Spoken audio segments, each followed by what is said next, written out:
6010.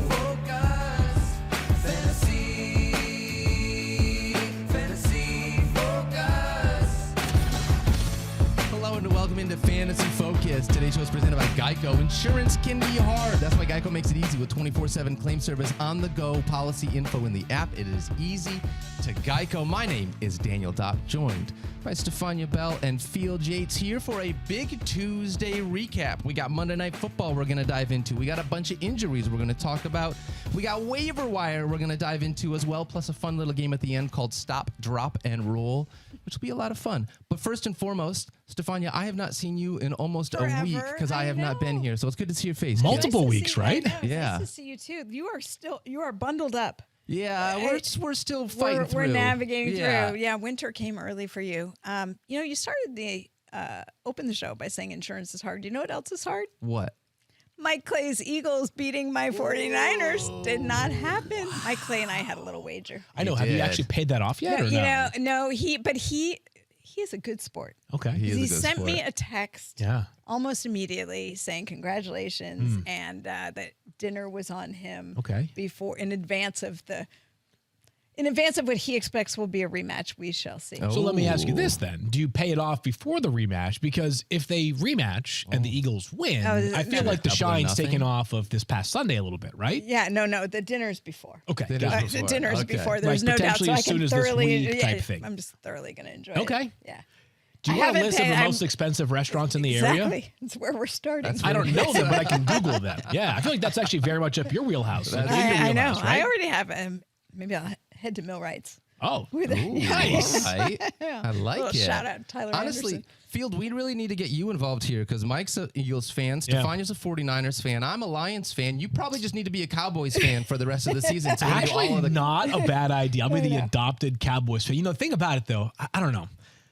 Like, I don't want to be that bold because there are not that many Cowboys fans out there, right? Yeah, like, there's not that many people in like random corners of the country. So I feel like that would be like actually too audacious. Like, I want to go for a team that everybody roots for. Like, I'm in on the Falcons, right? Yeah, like, definitely. typical Falcons fan, right? So current NFC South division leading Falcons. Yeah, so I know. that division. I'll tell crazy. you what. Yeah. Crazy All right, talk. Okay. let's dive into some Monday Night Football. In all honesty. And we're going to get into a bunch of stuff. We got a bunch of injury things we'll get to. This was a really fun game for the majority of this game. For all of it. Jake Browning was fantastic out there slinging it. So proud of that kid, man. 32 of 37 for 354 passing yards, plus a touchdown and a rushing touchdown. Field Yates. I did not have this on my bingo card for Jake Browning filling in for Joe Burrow. Nor did I. And the reminder from last night is that so often we speak about things in absolutes. We were talking about what this Bengals offense just sort of on paper looks like relative to what it was with Joe Burrow. And I said, like, it feels like about a touchdown worse without Joe Burrow with Jake Browning instead under center, especially after how he looked last week. Yep. And then last night, Monday Night Football, biggest stage in the regular season in the NFL. He had a game for the ages, over 350 passing yards. Over 85% completion percentage, nearly 27 fantasy points, the fourth highest scoring quarterback in the NFL this week. I mean, we're talking about way ahead of guys that are super duper stars, right? I mean, like Patrick Mahomes and Justin Herbert and guys you'd expect to be top 5 quarterbacks almost every week. Maybe less so Mahomes this year, but you get the point. Sure. Did not hold a candle to Jake Browning's performance on Monday Night Football. And to me, this is incredibly important. Because quarterback 4. I was wondering where he ended up. Where did he finish? Yeah, quarterback 4. Top 5. Wow. Top 5 for the week. So quarterback 4, ahead of Jalen Hurts, ahead of Patrick Mahomes, Justin Herbert. The list goes on and on and on, behind only Brock Purdy, Dak Prescott, and Geno Smith. Wouldn't have guessed that one coming into the week. Yeah, Brock Purdy, second highest scoring quarterback of the week behind only Geno Smith. But this is so important, Daniel, because I'm not necessarily ready to say that Jake Browning automatically becomes a starting quarterback in a 10-team league going forward. Sure. But what I am here to say is that the concerns that I had about Jamar Chase have all of a sudden been assuaged a little bit. And what we talked about with Jamar Chase was that he's still Jamar Chase. Like, you can't bench Jamar Chase, but we had 2 incredibly not subtle reminders this week of why you play your stars in the first and the last game of the weekend, right? DK Metcalf goes off for 3 touchdowns on Thursday night. Jamar Chase goes off for 11 catches and a touchdown last night. you're going to have to ride the wave like they play for the 49ers on occasion. It wasn't a great week the week prior with Jamar Chase, just 4 catches, 2 of which came off deflections. But if Jake Browning's confidence, which you can imagine is at the peak of its potential after last night, continues over into this upcoming week against the Colts, you feel really good about Jamar Chase. And when I updated my rankings, because I do my initial run before Monday Night Football, and then I do a second run after the game is over, Jamar Chase right back inside my top 10 after being closer to number, I think 17 was where he was in the initial rankings before they went up. Yeah, with these 12 targets that you get here, and it was very obvious that he was locked in on Jamar and basically just Jamar Chase. I know Tyler Boyd got a few, but T. Higgins felt like the odd man out within that offense too, which was disappointing. But if you're a Jamar Chase manager, you are thrilled with having Jake Browning under center. And it wasn't just him. It was also Joe Mixon. Yeah, Joe Mixon, who early in the game, the first drive, Chase Brown got 2 of the first 3 carries. And you're like, wait, is the turning of the tide upon us? Joe Mixon, who has been incredibly inefficient so far this season, which not like Joe Mixon hasn't been inefficient in the past, but it had been bad. It was as bad as it could have been 2 games ago against the Steelers when I think he had 8 carries for 13 yards. Ugh. Instead, it turns out that Chase Brown has 6 carries for 31 yards, and Joe Mixon goes off. Yeah. Finds the end zone multiple times and looked the best he has looked all season in my estimation. I thought so. One of those where he got in the end zone too, like he worked for it. Yeah. And so I think that was what was most impressive to me was how he looked rushing the ball, because that's the thing that I haven't really seen. Yeah, it was nice to be able to see that. A lot of volume, still getting work in the passing game, which you love to see as well. That's very important here. But you mentioned it before, Chase Brown, 9 for 61. I'm sorry, 9 for 6. I said 6 for 631. But 6 for 31, but whatever. I knew what you meant. 9 for 61. Yes. Now that this has happened, like Chase Brown isn't going to just disappear in this offense, right? This was too good for him to just. I'm not saying this is going to be a committee or a timeshare, but he's going to absolutely be a part of this running back, corporation. I think at this point, we're at the point of the year where you have just 2 teams left on a bye. And if that's the case, or with that being the case, if you have all of your stars that have played, like if you don't have a Commander or a Cardinal, which it's really kind of just a handful of them, right? Maybe, maybe, right? It's like it's Brian Robinson and maybe James Conner recently and Kyler and Trey McBride. That's about it, right? Yeah. You're saying to yourself, I've already played my stars on their bye, or my stars' buys are already behind us. I can go grab some players from my bench that might be useful. And if something happens to Joe Mixon, Chase Brown would be very useful. Beyond that, though, I don't think he's a must-add because he's not going to have a fantasy-relevant role I wouldn't forecast right now. 0 targets last night for Chase Brown. 7 turned into 6 catches for Joe Mixon. It's still going to be him playing, meaning Mixon, most of the snaps and getting most of the pass game utilization out of the backfield. Yep. On the other side of the ball, we saw that with Travis Etienne. Travis Etienne continues just to be the guy. 11 carries, 45 yards, and a touchdown. Plus good passing game work again. 4 catches for 34 yards. Good enough for 17.9 fantasy points. Travis Etienne is just locked in. Period. As a top 10 running back for me, with the volume that he is getting in this offense, I don't see that changing. We'll have some questions as we talk about Trevor Lawrence moving forward with this offense. But honestly, everything, when you looked at this Jaguars offense, most of the game with Trevor Lawrence, what'd you think, Field?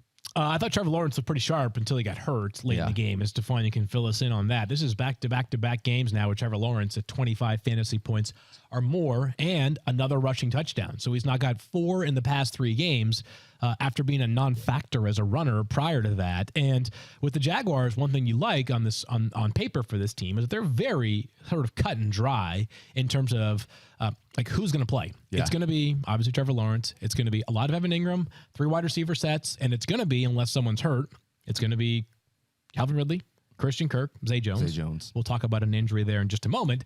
And then it's going to be the ETN show. So it's very straightforward here. But Lawrence, back-to-back games, looking razor sharp.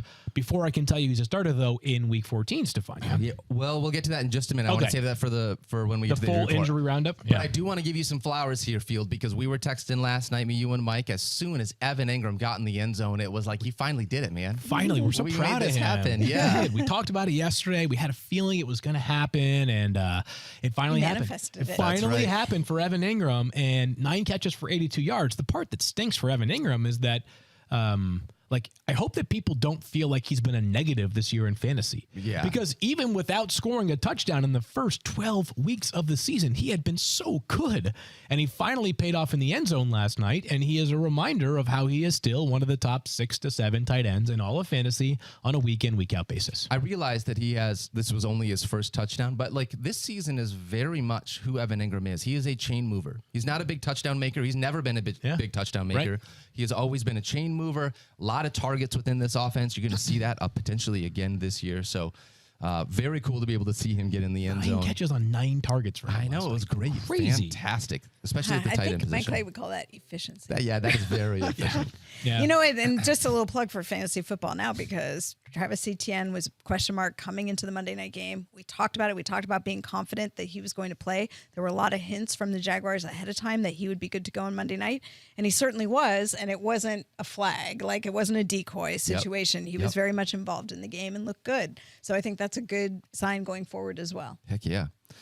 All right, Stephania, let's talk some injuries, unfortunately, as a part of this game. Yeah, I just want to let people know that we have a few more takeaways from this game, but they are dependent upon the injuries that took place in this game. And Calvin Ridley, my Zay Jones theory is over. It had a good run. He had 4 catches. He had 8 targets. He had a couple rushing attempts as well.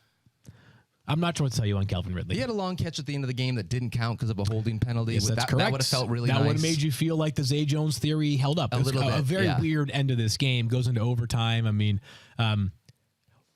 actually, before we get to the injuries, one last thought here. Go ahead, Field. Go ahead. If you're out there right now, head coaches, and I'm sure all 32 listen to this program. Most of them do, yeah. They Zach do. Taylor, I'm sure, listens to this program. We need to eliminate wide receivers throwing the football. I totally agree. Cincinnati had 2 wide receivers throw the ball last night. So bad. Jamar Chase threw a negative 8-yard completion. He was the good receiver. That was the good one, yeah. It was better than the interception. That's right, Tyler Boyd. And the coaching point there is so obvious. Like, when you have a play in an NFL playbook, or any football playbook for that matter, it'll be drawn out and it'll have the various assignments, and there will always be a little section that says coaching points. And the coaching point for Tyler Boyd is crystal clear. Mm-hmm. If for those that missed it, Tyler Boyd caught a pass behind the line of scrimmage and then was trying to throw it back across the field to Joe Mixon, who had a convoy of blockers ahead of him. Yep. The problem was that in between that convoy and Tyler Boyd was Josh Allen, not the Bills quarterback, but the Jaguars edge rusher. 6'5", 280-pound Josh One of the Allen. best players on their defense. Unbelievable. Yeah. And by the way, other Jaguars as well. The coaching point there is this.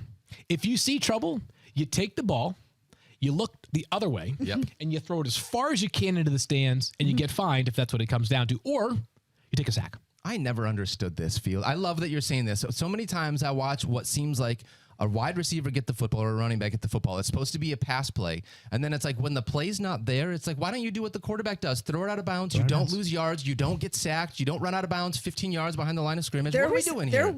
This happened one time, and you guys are going to have to help me with when, but I think it was this season where would it have been Amari Cooper? I don't remember. Somebody had the ball, and they were doing exactly that. They were scheduled to pass the ball, and it wasn't there. I think maybe it was last year. But so they threw it up trying for it to go out of bounds, but it ended up either getting picked. You know, something happened where they thought, like, I'm throwing it out of bounds, and then they realized their arm strength was not capable of doing the deep throw out of bounds. So whatever it was. People. Yeah. So let's just not a good idea. That's no matter what. In the huddle, before the play is called, if the coach knows it's coming soon, alert the player. Yeah. In the huddle, Jake Bryant has to say, whatever the play call is, Tyler, if it's not there, just can it. All right, let me throw the picks. All right, that's my job as the quarterback to throw the interceptions, not you, the wide receiver. So all the coaches out there that are listening right now, like, I get it. They're desperate. They're down to their backup quarterback in a crazy game. It was a 21-14 game at that point. That's the thing. They were up 7 at that point. Up 7. So, yeah, you could hear it. Joe Buck, who's obviously him and Troy are the best ever, and like when Joe's voice like crescendoed after it was picked, you could tell that it was simultaneous, like, the excitement that is required to project during a big play with like, what the heck? What are they doing out there right now? I was actually just going to ask you, did you watch Joe and Troy or did you watch Peyton and Eli? Because if you watch Peyton and Eli, they were losing their minds. I mean, 2 quarterbacks being like, why are we letting wide receivers ever throw the football? What are they doing? It was exactly it was so good. And Troy said the thing I think we all think, which is when it works, you're a genius. Exactly. And when it doesn't work, it's like, why was that What even are you in the doing? playbook? Why was that even an opportunity? And it's so true. Fair or unfair, that's how it goes. This is one of those things, Fields. You always got to have an insurance option in case you don't have someone available, which is going to lead us into a couple of bills we got to pay here, Fields. All right, let's do that, and then we'll talk about a couple more Jaguars because there was one that really piqued my interest last night. But first, home auto, prize sports memorabilia. Whatever you need to protect, Geico can help get you covered. And with the award-winning Geico mobile app, you can get 24/7 claim support and on-the-go policy access. It's easy to Geico. Go to geico.com today. Do you guys smell that? That's the scent of fresh turf and freshly cracked Dr. Pepper, which can only mean one thing. It is college football season. Log off your Saturdays, swipe a sweep Dr. Pepper from the mini fridge because there's a new season of high kicks, long throws, and Fansville commercial breaks to carry you all the way to the West Coast games. That's right, the fans are back. And this year, things are heating up. We're talking more hot takes, more heartbreak, more layers of face paint. Get ready to drink in all the drama this season with the help of the most delicious college football tradition there is, Dr. Pepper, the one fans deserve. All right, Stephania, let's dive into a big injury report. We will start with this Monday Night Football game. Still coming in. I mean, I know, it's I'm like checking my literally phone. I People keep are texting left and right. same. So obviously, just in case you did not watch Monday Night Football, Trevor Lawrence went down last night, got rolled up on by his own offensive lineman. It looked very painful. You could tell that he was in a lot of pain. He was very frustrated. What can you tell us not only about the potential injury, Stephania, but anything that you know about maybe recovery at this point? Yeah, his ankle got pinned underneath him, and then it was a forceful landing on top of it. So it was the position of his foot, which was rotated outward relative to his leg, and then the weight on top of it. Just a really unfortunate situation. You could tell how much pain he was in. He tried to get up and couldn't, went to one knee, threw his helmet in frustration. Had to be helped off by two members of the medical personnel and walking very slowly, and was on crutches after the game. The plan is for additional testing to go on throughout today. I expect that he'll get an MRI, but this had all the looks of, you know, a bad ankle injury, potentially a high ankle sprain. You always worry about what is the soft tissue damage, whether there's any bony injury. We don't know. But what I would say right now for fantasy purposes is I would anticipate at least, I mean, it's hard to say without knowing the content of what the specifics are, what kind of time frame. Sure. But it certainly has the looks of something that will cause him to miss a couple of weeks. At least this week, you should make other plans if you have Trevor Lawrence. At least this week, correct? you should make other plans. Okay. And the thing is, sometimes, again, these things surprise us. We saw Aaron Jones. I would just remind people, we saw Aaron Jones get carted off. He thought it was a season-ending injury. He said later he thought it was an ACL. Now, granted, he's been out since, but he had an MCL sprain, far less significant than what it could have been, which is why we don't want to speculate. Yeah. Something could surprise us. But I would certainly be making plans based on the fact that he looked like he had so much difficulty moving. The nature of the injury, on crutches afterwards, does not look like he's going to be ready to go soon. Yeah. All right, so what this means for the Jaguars wide receivers is, and with all apologies to Jake Browning and what I said about him last week, is a downgrade, right? I mean, so they turned to C.J. Beathard last night. He completed 9 of 10 passes for 63 yards, but we're talking about, you know, a number 1 overall pick just a couple of years ago that was billed as perhaps this franchise-altering player, and Trevor really has been that. I mean, this team prior to last night had won 13 of its past 16 games. They are very good, is Jacksonville. So, yeah, it has me a bit concerned, and you think about the up and down nature of Calvin Ridley, like it probably leans more down than up if you have C.J. Beathard under center. Meanwhile, and we'll let this segue into the next injury here. Yeah. Christian Kirk's now banged up as well. And that took one play, one offensive snap, and he made the catch. You know, shout out to him, but went down with what was an obvious groin injury. We've talked about this is where the drop came from of ow, my finger is that guys, it's just instinctive. Reach for the groin, because the groin muscle's attached to the bone there, and usually when it tears very close to that bone, and so your immediate instinct is to try and hold the muscle still, hold it down. And so when you see a guy fall and they immediately reach for the groin area, it's the giveaway that there's been some kind of damage there. Yeah. And again, very painful, and he did not return to the game. So that was tough. Stay tuned, but didn't look great. He's another one I would be making a plan. It's hard to anticipate a soft tissue injury like that he would just be back. We already Yeah, sorry. No, you go. We already saw, especially with Jamal Agnew going on IR, we watched this Jaguars team bring up Parker Washington to be one of the wide receivers to fill in. Got in the end zone actually last night as well on an incredible catch. Yeah, it was sweet. So Jinx good. right there. Yeah. So for those that don't know Parker Washington, if you know Penn State, #we are. This kid was a baller. He was a 6th round pick last year. Yep. For the Jaguars, or this past April, I should say. He spent some time on IR as well. And all of a sudden, he's been thrust into a real role for Jacksonville. I was telling you earlier how Jacksonville just wants to play 11 personnel. Evan Ingram plus 3 receivers on the field at all times. That's it. It's going to be Parker Washington now.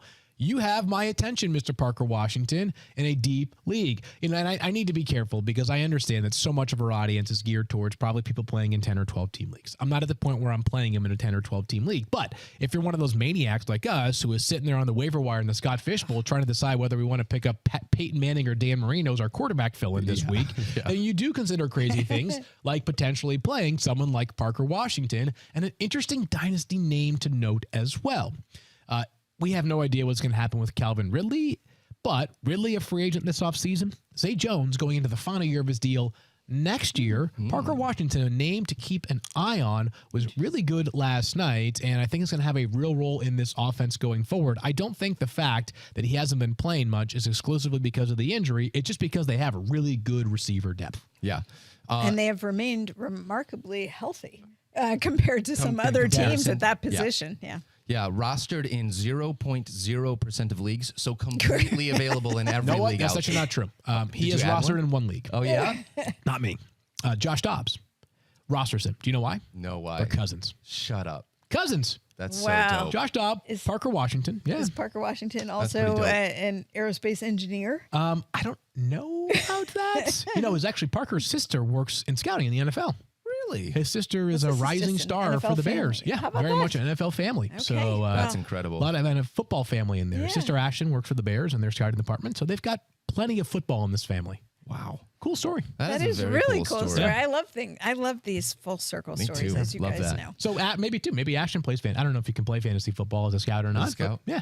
Maybe 2 leagues. That would be that. You can play as a player, right? Eckler talks about it all the time. So yes, I know you can. Yeah. Okay. Also, I'm pretty sure that Sean McVay talked about it again this week. Yeah.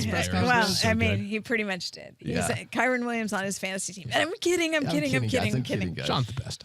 He is. All right, so we get through both of those. Unfortunately, we're hoping for better days for Trevor Lawrence and for this team. By the way, really quickly, these Jaguars, they get the Cleveland Browns and the Baltimore Ravens. That's part of the problem with Beathard specifically. Right is now, that now you're backup quarterback against 2 of the best pass defenses in the NFL. Good luck. They're 8-4. The AFC playoff race is insane. Yeah. Insane. Really yep. Insane. All of a sudden you've got teams like Cincinnati, Buffalo, Denver, all 6-6. That's crazy. Cincinnati and Buffalo are 6-6. And there's a real shot that all of them will miss the playoffs. And instead, it'll be, the Browns. It could be the Browns. It could be I'm probably forgetting somebody here. So maybe take that back. But, Browns, Colts, Texans, Steelers all have better records. 3 of those 4 could get in, and all 3 of those teams, and especially in the case of Cincinnati and Buffalo, we would have thought playoff locked coming into the season. That's crazy. Might be on the outside looking in. Meanwhile, the Falcons might host the Cowboys in week 1 of the playoffs. I'm serious. I know how crazy is that. Crazy. Playoffs are a ridiculous thing. All right, let's dive into a few more things here. That's why we love football. That's right. Yeah. We got Derrick Henry. Conflicting reports here. We saw that he left with a concussion, but then this morning I read that it wasn't a concussion, Stephania. So I'm looking for some updates from you. What is the latest? Yes, and I'm glad to be talking about this again because it's a moment to offer a little bit of clarity on what happened. So there is the concussion protocol that is the game day concussion protocol. So when a player is suspected of having a concussion, whether it's a player identifies another player, referee, a call down from the spotter, and a player goes off to the blue tent to be evaluated, sometimes directly to the locker room, sometimes the blue tent, and then the locker room. That is, the players immediately entered into that game day protocol where they are being evaluated to determine whether or not they suffered a concussion. Sometimes, after the evaluation, the player is cleared to return. Sometimes the player is held out. Derrick Henry's incident occurred late. It was late in the game. It was in the 4th quarter. He left to be evaluated. So perhaps that was part of what led to some of the confusion because it was late in the game. Mike Vrabel said yesterday that Derrick Henry did not suffer concussion, in fact, had a workout on Monday. So what that tells me is that he was not diagnosed with a concussion after the evaluation. they always follow up with players the next day to make sure symptoms didn't return, that there's not something that reappeared if they've been cleared. Okay. But the player, if not diagnosed with a concussion and no further symptoms, is not in the concussion protocol for for the following after suffering a concussion, like with the diagnosis of one. So there's the game day one, then there's the one that happens afterward. So when Mike Vrabel said he is not in the concussion protocol, that is what he means. So the good news, usually that workout consists of something cardiovascular to stress them, see if it reproduces symptoms. If not, and they can progress forward, they will then participate in light activity, drills, potentially team drills, and then clearance to return. So possible that you have Derrick Henry back this week. So I think it's still worth adding Tyjae Spears. So we'll talk about more in the waiver section, but just a good reminder of how these concussion protocols work and maybe how they can be confusing to the layperson who is not intimately familiar with them. Right. And also just, again, to reminder that they're always monitoring. Like there is the potential for a setback in a day or two. So nonlinear. Titans play on Monday night. There you go. Monday Night Football this week. So hopefully that extra day can get fantasy managers that have Derrick Henry a little bit of reprieve there. Yeah. Opposite of that part would be a short week, right, Daniel? Yeah, exactly. Short week, like Ramondre Stevenson. Been dealing with I an ankle injury. See what you guys did there. You guys are such tag team. good hosts. Yeah, I know. Go. You know how to carry this forward. Is this another one of those hip drop tackle situations? It was. It was indeed, and this is again. That's why it's a point of conversation. We won't belabor that here, but I can guarantee you that there will be plenty of discussion in the off season. People have seen me tweet about it. The league is studying it. That's where we are. Okay. That's where we are collecting data as they did last year. It will be an ongoing conversation with the competition committee. Nothing is decided unilaterally when it comes to this. So just want to make that point too. It's not like the league's going to come in and mandate something. It is a point of study right now. But what we have seen is that when there are injury results, and this is why it is being looked at because the injuries tend to be significant. And typically they're in the form of this, a high ankle sprain, sometimes a high ankle sprain and a fracture, like happened with Mark Andrews. In the case of Ramondre Stevenson, a high ankle sprain is what is being reported, and he's expected to miss multiple weeks, as you would expect with a moderate one of those. With him, yeah, that is tough. We will save our Zeke conversation for a little bit later on in the waiver segment, but we will talk about him there. Stephania, another thing, Amari Cooper came down with a concussion was in the concussion protocol after leaving the game in the second quarter. What's the latest that you have on him? And was reportedly diagnosed with a concussion. Okay. So he will then enter that 5-phase protocol for return, which we discussed a minute ago. So it has to clear all those steps, plus get the independent neurological consultant to clear if he is going to be eligible to return.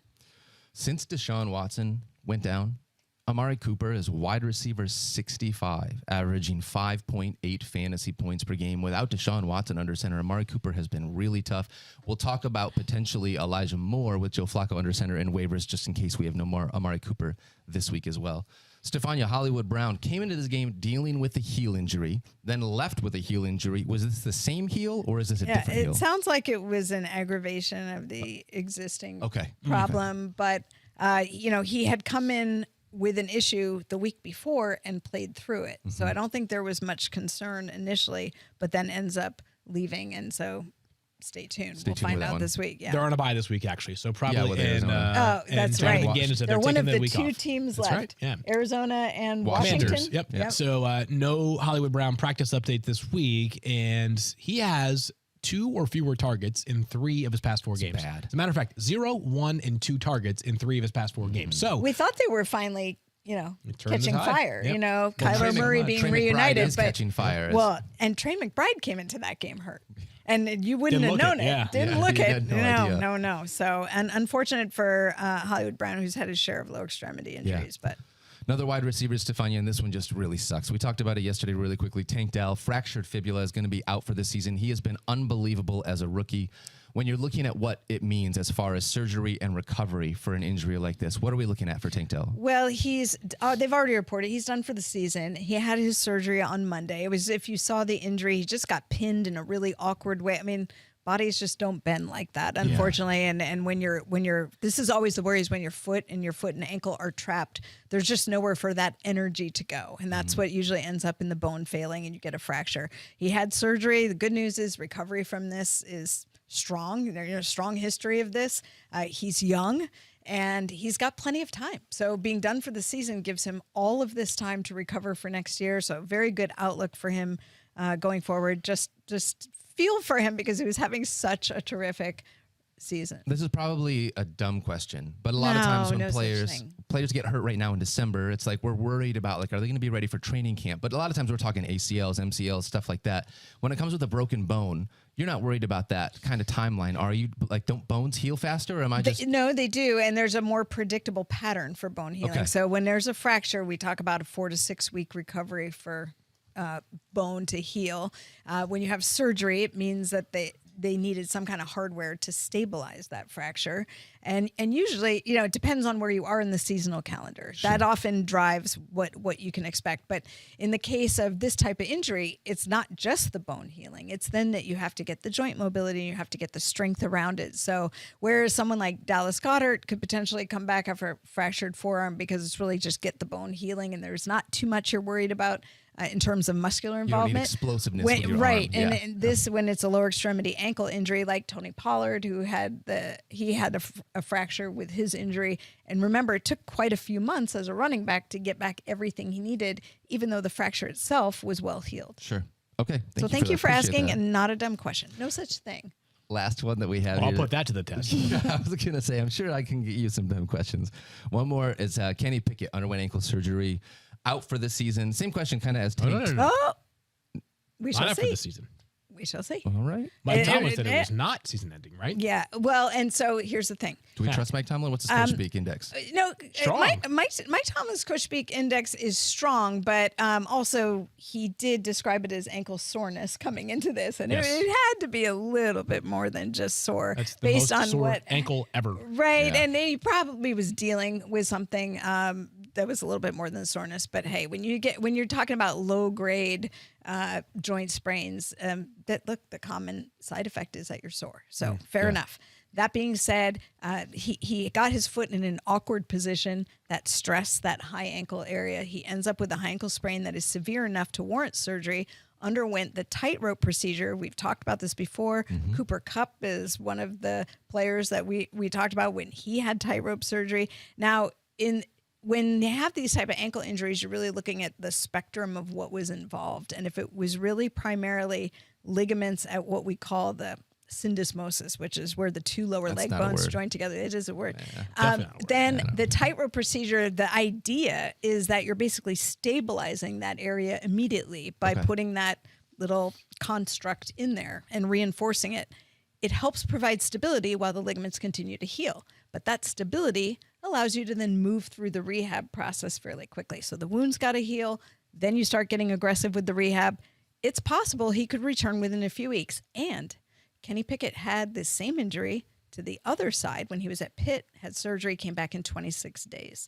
That's kind of the marker of where you're seeing the earliest returns on these. So I would throw that in there as, a best case scenario would be right around that 3 to 4 week window. So possibly season ending, but not guaranteed to be season ending. Right now, they're hopeful he'll return before then. What are the Steelers playing for right now? Are they still in the playoff hunt? Very much. Oh, They're very much 7-5. So, they got to take care of business tomorrow night.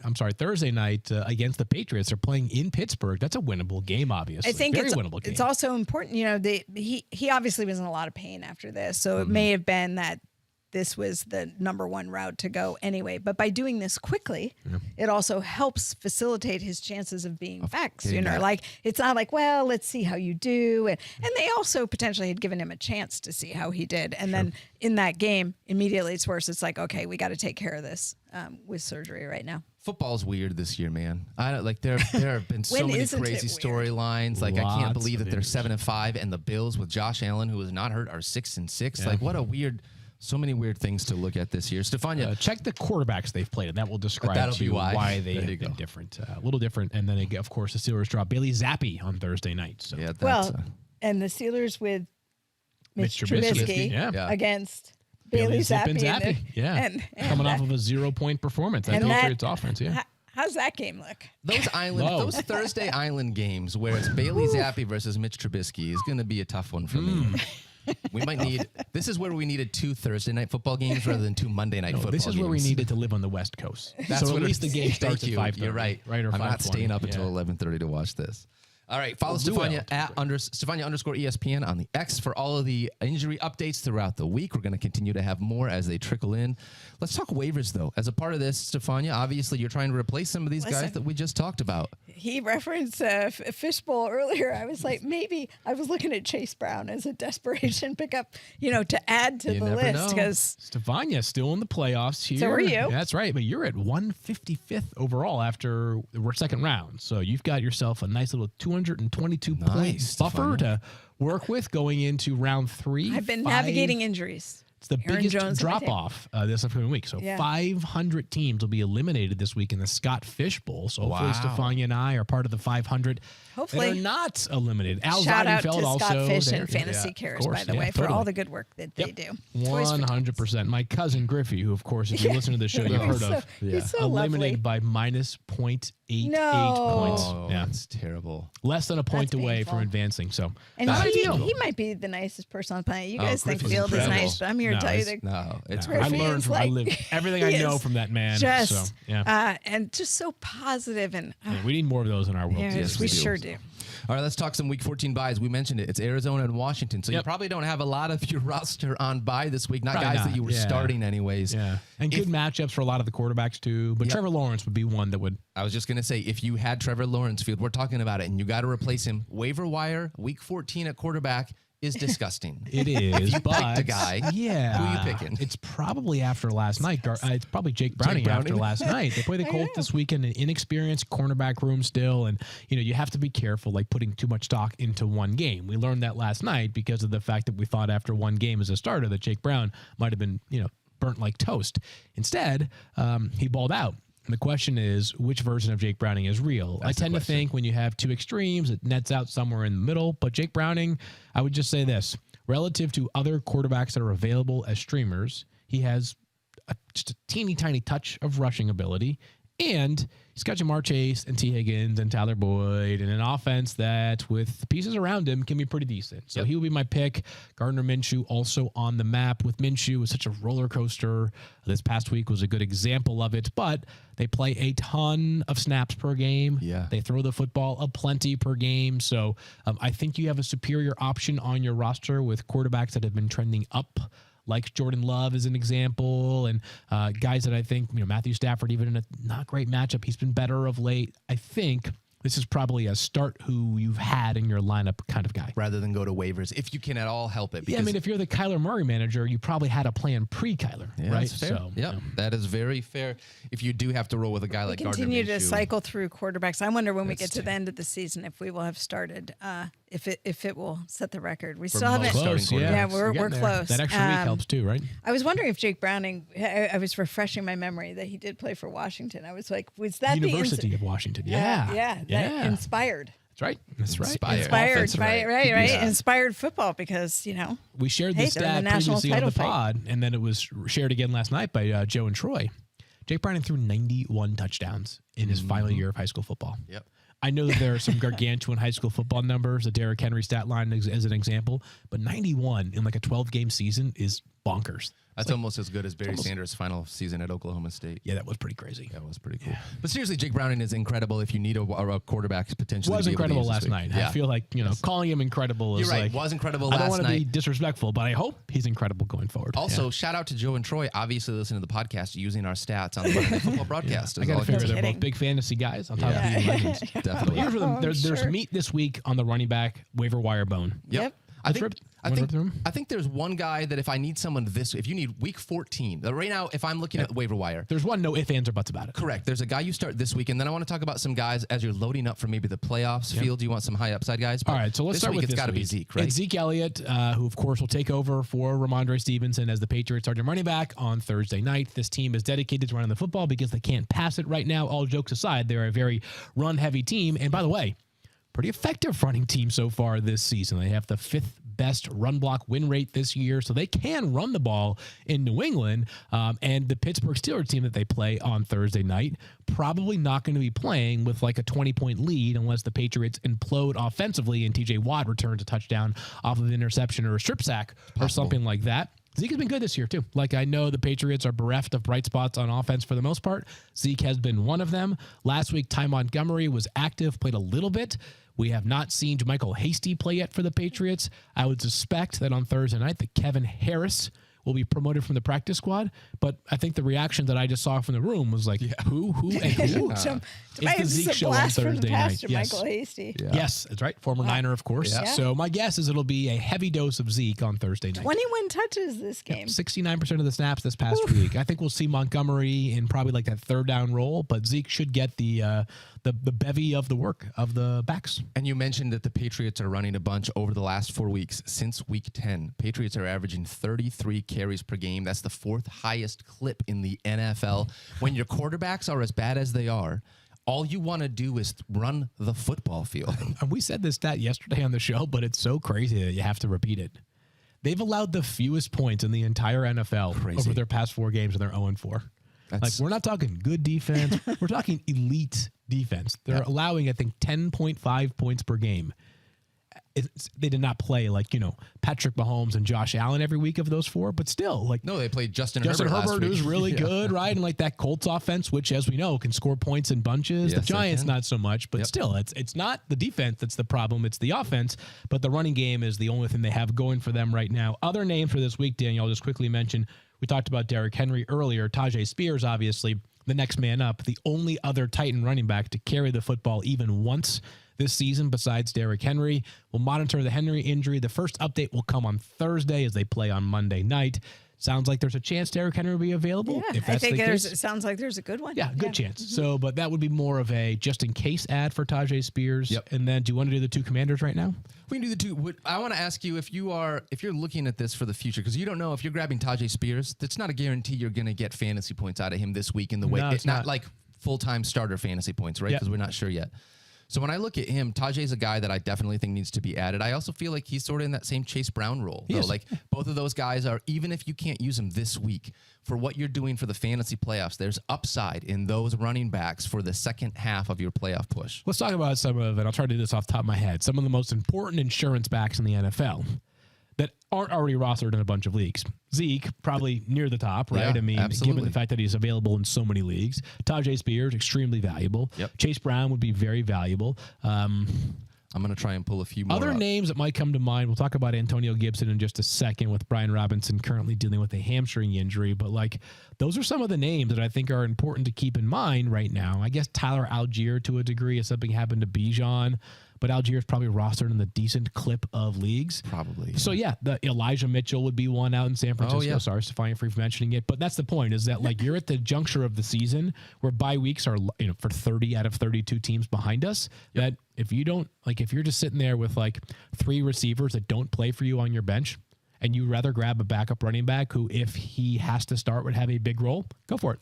By the way, Elijah Mitchell could actually be valuable anyway, because the 49ers schedule is such, if they play like they have been, you could do worse than Elijah Mitchell. I know, even if McCaffrey's playing. It's just hard because with Philly still having a game up advantage and Dallas being right there as well, I think this race is going to go all the way to week 18, and I feel like the incentive for that first round bye would be strong enough that maybe CMC will keep humming. But if they pulverize the team and they're up by 25 at halftime, which they just did to Philly, maybe Elijah Mitchell does get some. They had their schedule is favorable. It is. Sorry, Seahawks. Not bad at all. Stephania's already booking her tickets for playoff games.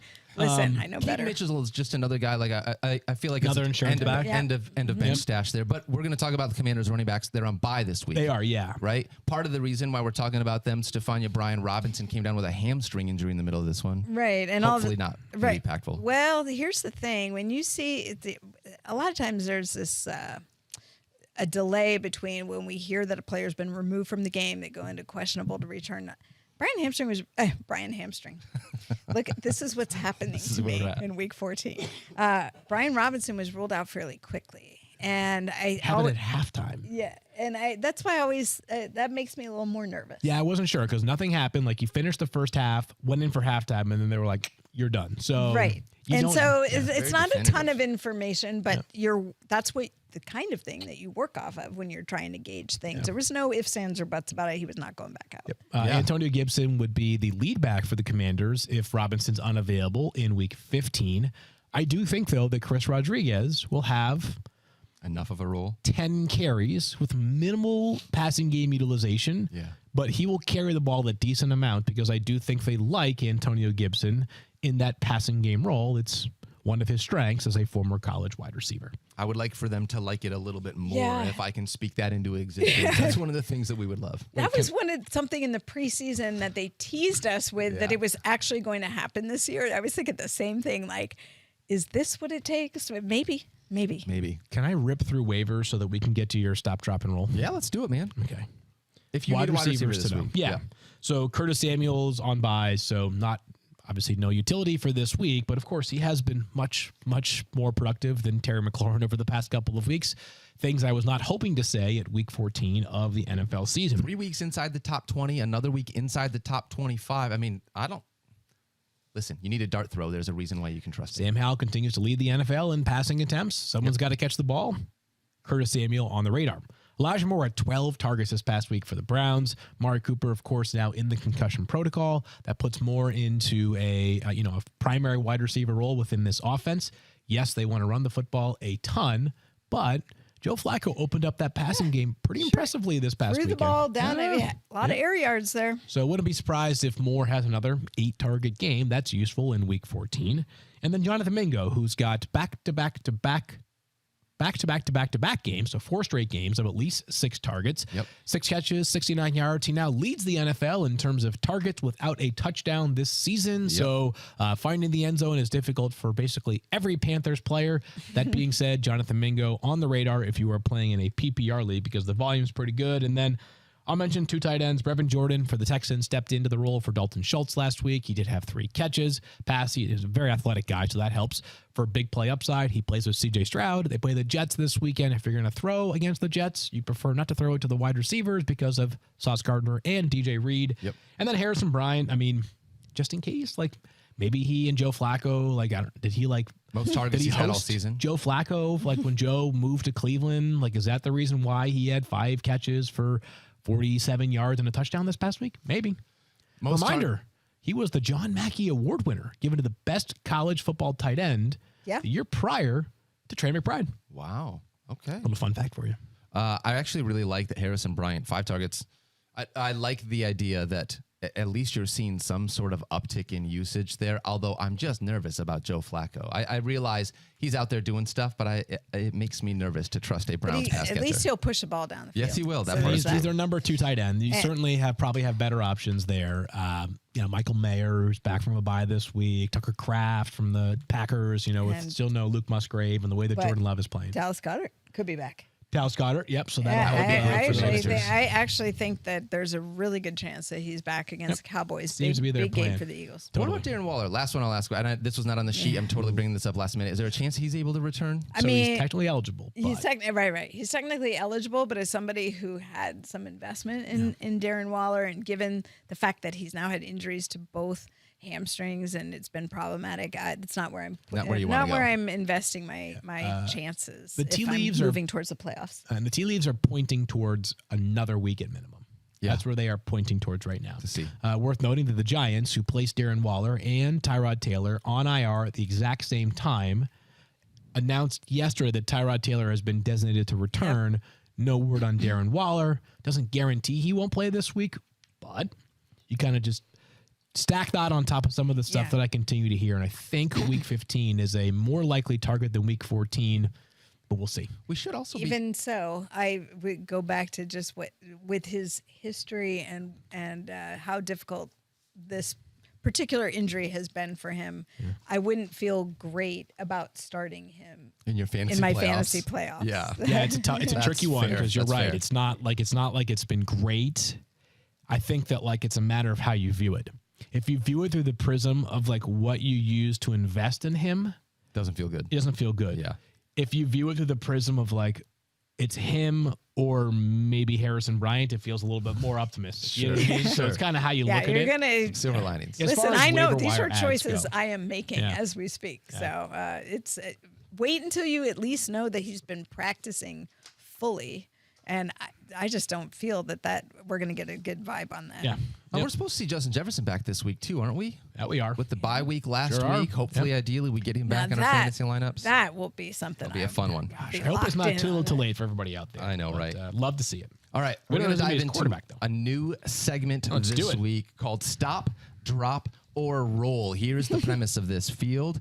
We're going to stop putting them in our fantasy lineups. We're going to drop them completely from our roster, or we're going to roll with them in our starting lineup and play them in week 14. Is there an option to Dopp them? I don't know what that would mean, but Dopp them. I think I need to come up with like a move. Dopp, like a dab, stop, like drop, a and roll. You know what I mean? I got to figure that part out. No, I can't copy something original. Let's start with Austin Eckler. Stephania, this one has been tough. We'll just go quickly around everybody. It's been tough, but he's Austin Eckler, and go back to the old. How would you feel worse if you didn't start him and he's on your bench and went off, or that you put him in and he was un-Austin Eckler like? I'm rolling with Austin Eckler. Can't find a way to get him outside my top 20. I got to roll with him again this week. I've got him as RB13, the lowest he's been in a long time, but I am rolling with Austin Eckler, perhaps a bit begrudgingly. Good matchup, though, against the Broncos. What about A.J. Dillon? We've seen some fair A.J. Dillon recently field. Yep, stop. I'm hoping that Aaron Jones is available on Monday night. Even without that, though, back-to-back opportunities for A.J. Dillon without Aaron Jones. The best output, 11.1 fantasy points. Not great. In a great role, he still has not capitalized at all, so I am stopping. Love the player, love the he's a great character. He's certainly been an important part of their offense, but for fantasy purposes, better real player than he is a fantasy player. It's crazy how little touchdown equity A.J. Dillon has, given all the things that scored makes in you the past think. 3 games. It's pretty crazy. What about DeAndre Swift? This one has been a tough one. Right now, for me, I'm at stop. They get the Cowboys this week. I have him outside the top 25. This one's been really tough for me. He's right on that edge. If you needed him as a rolling as a flex play, I would understand it. For me, where are you at, Field? I'm at rolling, and maybe it's a flex play, but just because of the scarcity of running backs and some of the injuries that we are currently dealing with right now for guys that are on a bye or not on a bye, I am rolling along because this Eagles offense still has a ton of upside. He had 80 rushing yards just a week ago, right? So he's a very talented guy and an awesome offense. And you wonder if this past Sunday will serve as a gut check for Philadelphia and spurn them to big days offensively going forward. He needs to get in the end zone, though, right? He does, because he's not getting pass catching usage in the same way that we knew minimally. From. Yeah, so that's part of it. 80. You talked about it. He had 80 yards 2 weeks ago, but only 9.4 fantasy points because if he doesn't get in the end zone, not catching passes. I want to see more from that. Don't love the matchup this week against Dallas, which is why I have him as a stop rather than a roll. Interested to see how that one will work. Field, what about Hollywood Brown? This one has been really difficult since Kyler Murray came back. He has not looked like the Hollywood Brown that we thought he was going to. So I'm going to go with stop, but the potential for a drop if you really need a spot this week. He's on a bye, and as I mentioned earlier, 3 games in the past 4. He has 2, 1, and 0 targets. Oof. The passing game right now runs through Trey McBride. And even though Kyler has returned and the team has played well, they got a big win this past Sunday, he has not been a particularly prolific passer. So stop with the potential to drop if you must. All right, Stephania, what about Tyler Lockett? You know what Tyler Lockett's game is. It is so boom bust. How are you approaching him this week in week 14? Stop, drop, or roll? Your 49ers. I know. Playing against them. I know. And that's why I feel like whatever I say, I'm going to be jinxed by it. Here's the thing. The Seahawks always play the 49ers tough, regardless of how the records respectively stand. At least 5 receptions in 3 of the last 4 games. I still think there's volume potential for Tyler Lockett. I think the floor is decent. I don't think the ceiling's very high. That's the problem. And I don't think it's going to be with the matchups that they have left. So it depends what you need. That's literally what I have written on my sheet, You know Stephania. what? We are so in sync. It depends on what you need. So if you need a baseline of those minimum, that handful of targets with whatever yardage comes with it, and you're okay with that number of points, okay. But don't count on anything more than that. Anything else is icing. I like the idea of to me, he's not a start this week. He's a stop with the idea field that if you look at your projections and you're in a must-win spot and you need a wide receiver that's going to give you that 25-point game that you're talking about, Tyler Lockett has the ability to get there. Okay. But he also has a very low floor, and we've seen it a bunch. Yep. So when I'm looking at this, I think this week it's a lot about what you need in week 14. Fair enough. Yeah. So you're saying he is a stop. He's a stop for me unless I need a big game with the, because I'm projected to be outscored by a lot. Yep. What about you on Chris Godwin? We talked about him yesterday. Yeah. No catches. Stop. 0 catches. He had he was playing a ton. I know he was banged up, but he had a rushing touchdown. It was weird. He played his normal role. He just didn't catch the ball. I know that. But he did nothing during the week, and it's been the Mike Evans show in Tampa Bay. Yeah. Which is really interesting because when Brady was there, I felt like that was so much an elevation of Godwin, and we just haven't seen it. That's just not happening this year. So I think the combination of him, it's a neck injury. So I know he played, but I'm still worried about that. I mean, he was a question mark up until the very end. So even though he, kind of lucked out, got through the game, I'm a little worried about that. I'm worried about the fact that Baker Mayfield doesn't seem to want to throw to him. Well, he last had 10 or more fantasy points in week 9. I was just going to say, this year, he has 2 weeks inside the top 25. Yeah. 2 weeks as a top 25. Bad. Yep. Yeah. That's Do you remember when nobody wanted to touch Mike Evans in fantasy? Yes, I do. That was a big mistake. We talked about that yesterday a little bit. How we don't fade from stars. That. Don't fade stars. That's my and crazy usually thought. we say that, but he was really unpopular on. I remember I got him in Scott. Yeah, but what has he done over the last 10 years, Stephania? I know. Good point. I know. Where's it's his crazy. resume? Yeah. I know. Right. Honestly. Let's stop calling 30-year-old people old. Yeah, I'm with that's you a on Mike that. play. Talk to Mike on that. That is a Mike is he's the ageist around here. I've got a laundry list. Like Tyreek Hill's 29, so when he starts his Tyreek Hill's the fastest guy in the NFL. That makes him droppable. At 29. It makes him drop. Like, if you play in a league with me, you should be trading me Tyreek Hill right now. Yes, I agree. Right now. I agree with that. Because we are If you don't, it's offensive. I'm all chips in on the over 30 crowd. I'll stack my roster with the Mike Evans and the Tyreek Hills. That's so good. Field, where are you at on Jerry Jeudy? Stop, but very droppable as well. I mean, these guys, I think we're in the same kind of category here with Chris Godwin, Jerry Jeudy, Tyler Lockett, is that they're going to be rostered in more than 50% of leagues for the rest of seasons. Name equity goes a long way, but what's the upside in Jerry Jeudy unless one thing changes? Courtland Sutton gets hurt? Nope. Sean Payton talked about how he feels like Russell Wilson is leaving plays out there for Jerry Jeudy. And there were several this past Sunday against Houston where it looked like Jerry Jeudy was wide open down the field and Russell Wilson just did not look his way. So unless Russ takes that criticism or that comment to heart, it's going to end up being another frustrating rest of the season for Jerry Jeudy. Last year, though, he shredded down the stretch, so I would keep him on my roster, but out of my lineup for right now. Interesting. Yep. Jerry Jeudy needs to go to more of Russell Wilson's Bible studies, I think, is what that needs to happen. Could be. We need to make that work. Here's a serious question, though. I actually have Jerry Jeudy as a drop, Field, and in part because of you. Because yesterday when we were talking, it was like, what's his path to 20 fantasy points, right? You want to know, what is that upside? Yeah, that would be it would just be if Russ says, okay, Sean, you're a good point.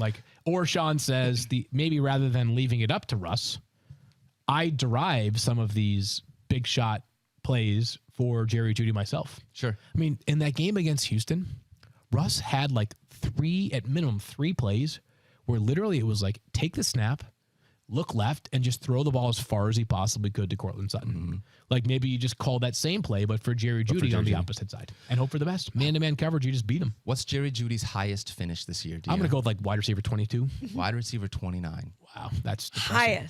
Highest. He's never been higher than wide receiver 29. Yep. Bad. Yeah, not been great. For Garrett Wilson, I have Garrett Wilson as a role, but he is the very end. You know that doctor that graduates the end of their class, but is still a doctor?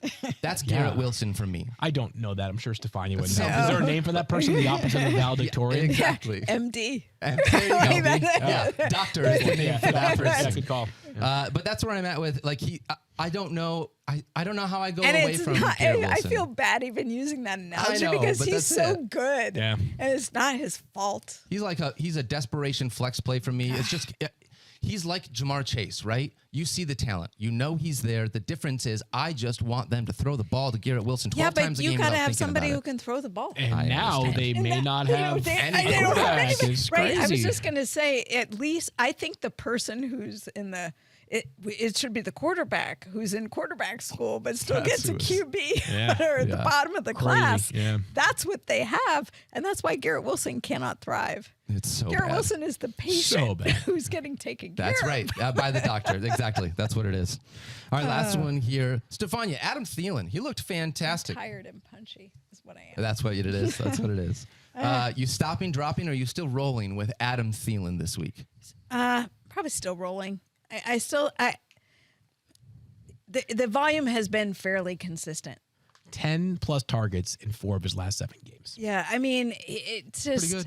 it's just not been exciting. Yeah, but it's been consistent. It's a quiet 2-game stretch. What you really need is you need the Panthers to get back to being really bad. Like you need them to not so playing bad close. that they we're need down to by heave 21. the ball Let's down the just throw field. it to Adam Thielen Right. the time. So that we have more than 200. They do play some juggernaut offenses in the Saints and Yeah. Falcons coming up, so Loaded. we'll probably get that. Loaded for sure. Yeah, Stop. definitely. Yeah, Gosh, good call. that Yeah, definitely division. makes me nervous. Can you imagine being a fan of the NFC North right now? I South, would be, but yes. Sorry, did I say NFC North? Yeah. Well, I'm one of the See? other two. You too. That's right. Yeah. Dude, sometimes it happens this way. But So you're saying there's a chance. shout out That's to the what they all Falcons. say in the NFC South. Yeah.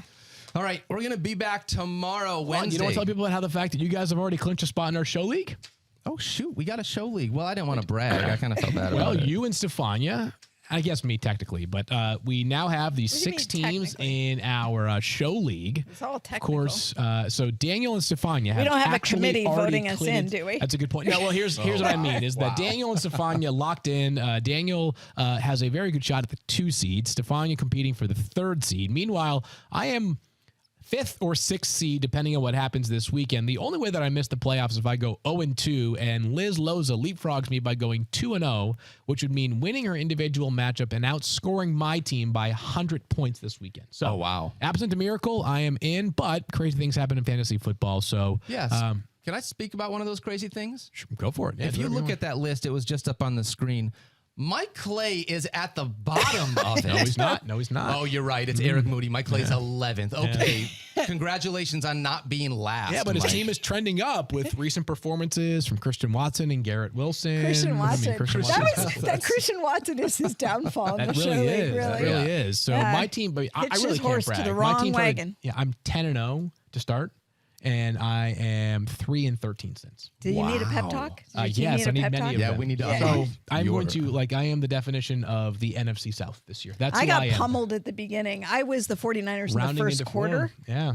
And then kind of got my game on. You know what it was? It was Dallas Goedert. Like I was carried by the Dallas Goedert and Cowboys defense early, and Raheem Mostert, who was carrying my squad for a while. He has been so good, but not as good of late. I'll tell you what, I want to give some flowers. Trophy Smack has crushed it this Yeah, year. they've been Shout out awesome. to Trophy Smack because they have been unreal. But Field Yates, right now, they are 24-2. Yeah. They actually haven't lost a game. The only losses that they have are because they were in the second half. This is victory points. They're in the second half of the league. That's unbelievable. To go That's crazy. 12-0 head-to-head so far. I look at their, I don't know why I do this to myself, but I like to go in leagues and see on the scoreboard like what kind of points they're putting up. When I go in the show league and I see some of the ridiculous totals that Trophy Smack has, it's like that little gif with the baby who like runs in and then runs back out. Yeah, that's like cute. see it scared. I mean, I don't want to play Trophy Smack or Metalcore or you, frankly, Yeah, all three with of your us have high scored scoring. But you're okay with playing me. points. Yeah, because I think I already beat you. Probably. I mean, my team has lived into the playoffs. But yeah, Field, you are set up right now to potentially be the New York Giants taking down the juggernaut New England Patriots in the Super Bowl, right? All right. I They mean, got an undefeated possibly. season for Trophy Smack. I mean, we'll see if you get past Stephania and I, but I we'll know find it's out. one of the. I mean, I'm joking. I beat Field's team before, but this is one of those when they get to the playoffs, like that. You never previous know. game doesn't matter, right? Never know, baby. Momentum. Back You to never zero. know. Shout out to my dude JB Brubaker, Metalcore Fantasy. I love that the guy that I brought into the league is in 3rd place. That makes me His feel team is so really good. He's I think crushing he it. Jerk. beat Wait, me good job. soundly. He's very good at. Yeah. I'll tell you what. He's huge into fantasy baseball too. Big. He's just a big fantasy guy all around. Shout out to you, JB. Thank you for hanging out with us. Last thing. Next week, we will have a Veterans League update, as of course, this being the final week of the regular season, means we start our playoffs. I'm getting in the Veterans bottom League. kicked in that Well, league. that's okay, because you know what? Unless you're in the top 4 in your conference, you're not making the playoffs anyways. Yeah, but I'm happy for, like, it has been hugely competitive in my little group. No doubt. Except for me. I haven't been very competitive at all. But shout out to all my veterans who have been. They've been amazing. They have been awesome. What it's all about. So a big update next week because with 4 teams from each league plucked into the playoffs, we have a sort of an unconventional playoff setup because it would be very difficult to condense 24 leagues with 4 teams apiece into a head-to-head format unless we started the playoffs in like week 2. I was going to say or unless we had a committee. But we don't. We don't. So luckily, this is going to stand on record. All right. There you have it. Can we just say that Mike Clay would be the committee? Because everyone already doesn't like him anyways. It's just an easy one to spot in there. Mike Florida State Clay. Let's call that now going forward. Mike cuts down / Florida State Clay. All right. Thank you for hanging out with us today. Bye, Make friends. sure that you follow Field on the X. Follow Stephania on the X. My name is Daniel Dopp. We love you guys. Don't forget to love each other. Be kind to yourself. Get in your waiver claims. And we will see you tomorrow for a big rankings show. Yay. Peace. Good luck in that final push. Yes. Oh my gosh, where did the time go?